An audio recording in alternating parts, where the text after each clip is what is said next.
Bhagavad Gita chapter 3 कर्म योग shloka 1 to 9।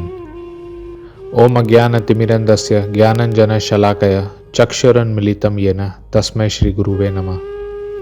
श्लोक 1 में अर्जुन श्री कृष्ण से प्रश्न करते हैं, हे जनार्दन, हे केशव, यदि आप बुद्धि को सकाम कर्म से श्रेष्ठ समझते हैं तो फिर आप मुझे इस घोर युद्ध में क्यों लगाना चाहते हैं। कभी कभी कुछ लोग ऐसा समझते हैं कि जो लोग दुनियादारी की जिम्मेदारियों को नहीं संभाल पाते वे कृष्ण भावनामृत में आ जाते हैं। ऐसे करने वाले लोग होते भी हैं। वे किसी एकांत स्थान पर जाकर भजन करते हैं और नादान जनता उनकी प्रशंसा भी करती है। अर्जुन ने सोचा युद्ध न करने का बहाना करके वो एक सन्यासी जैसा बन जाएगा, पर बिना कृष्ण भक्ति के ज्ञान के सन्यास लेना सही नहीं है। पर अर्जुन एक ईमानदार सच्चा शिष्य था, इसलिए उसने अपने मन की बात कृष्ण के सामने रखी। हमको भी जब कोई शंका डाउट हो तो हमें भगवान के सामने या अपने गुरु से अपनी बात कहनी चाहिए। अर्जुन भगवान का शुद्ध भक्त होने के कारण काफी कुछ जानता था, पर उसने ये प्रश्न किए ताकि भविष्य में मानव समाज भगवद गीता के ज्ञान से लाभ ले सके। जो धर्म को मानने वाला है, अगर वो ये नहीं समझेगा कि उसके धर्म में क्या लिखा है तो वो एक कट्टरपंथी हो जाएगा या भावुक हो जाएगा। और जो बहुत ज्ञान लेता है, दर्शन समझता है, पर धर्म को नहीं मानता, वो एक मानसिक सट्टेबाज हो जाता है। हर एक मनुष्य, वो कोई भी हो, प्रेम की खोज में है और श्री कृष्ण भगवान प्रेम के सागर हैं। अपने कर्तव्य ड्यूटी करते हुए अगर हम कृष्ण भक्ति में लग जाएंगे तो सफलता जरूर मिलेगी।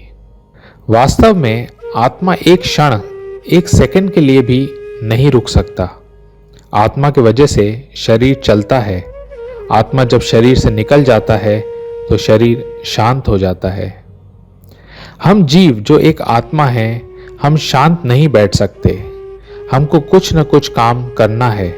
अगर हम भगवान की सेवा नहीं करेंगे तो हमें माया की सेवा करनी पड़ेगी।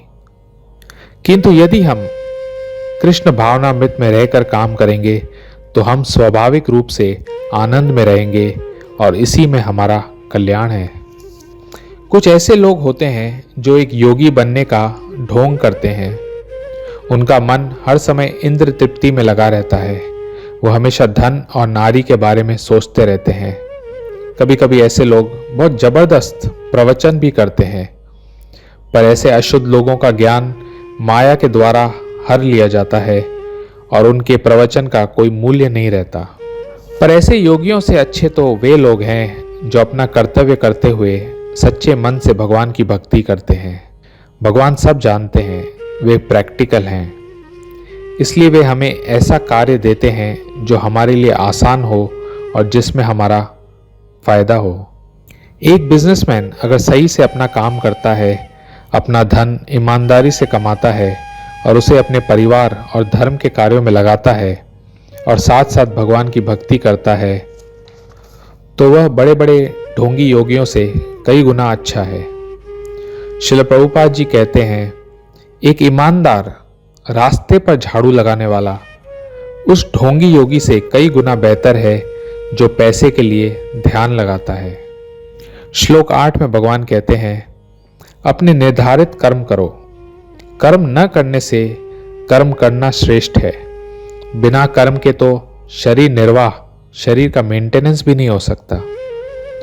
तो यहाँ पर भगवान साफ साफ बता रहे हैं कि दुनिया में आए हो तो काम करो प्यारे।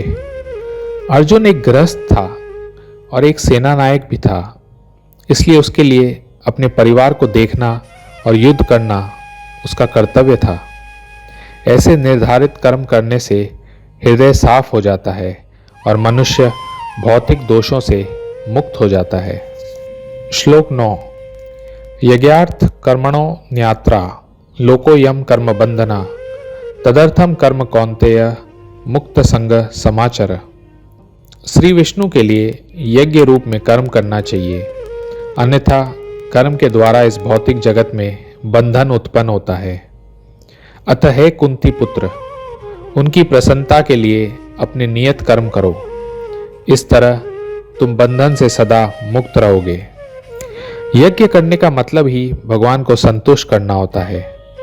हम कोई भी काम करें, अच्छा या बुरा, दोनों में फल मिलते हैं। बुरे काम का फल बुरा और अच्छे काम का फल अच्छा। पर अच्छे फल को भोगने के लिए भी हमको बार बार जन्म लेना पड़ेगा, और जन्म लेना ही एक संकट, प्रॉब्लम है। इसलिए भगवान अर्जुन को कहते हैं कि तुम मेरे लिए कर्म करो। भगवान के लिए किया गया कर्म अच्छे बुरे दोनों फलों के ऊपर होता है। मतलब भगवान के लिए किया गया कर्म दिव्य, ट्रांसेंडेंटल होता है। ऐसे कर्म करने से हम न केवल कर्म के बंधन से बच जाएंगे, अपितु इससे हमको धीरे धीरे भगवान से प्रेम हो जाएगा और भगवत धाम की प्राप्ति भी हो जाएगी। Thank you very much. Hare Krishna.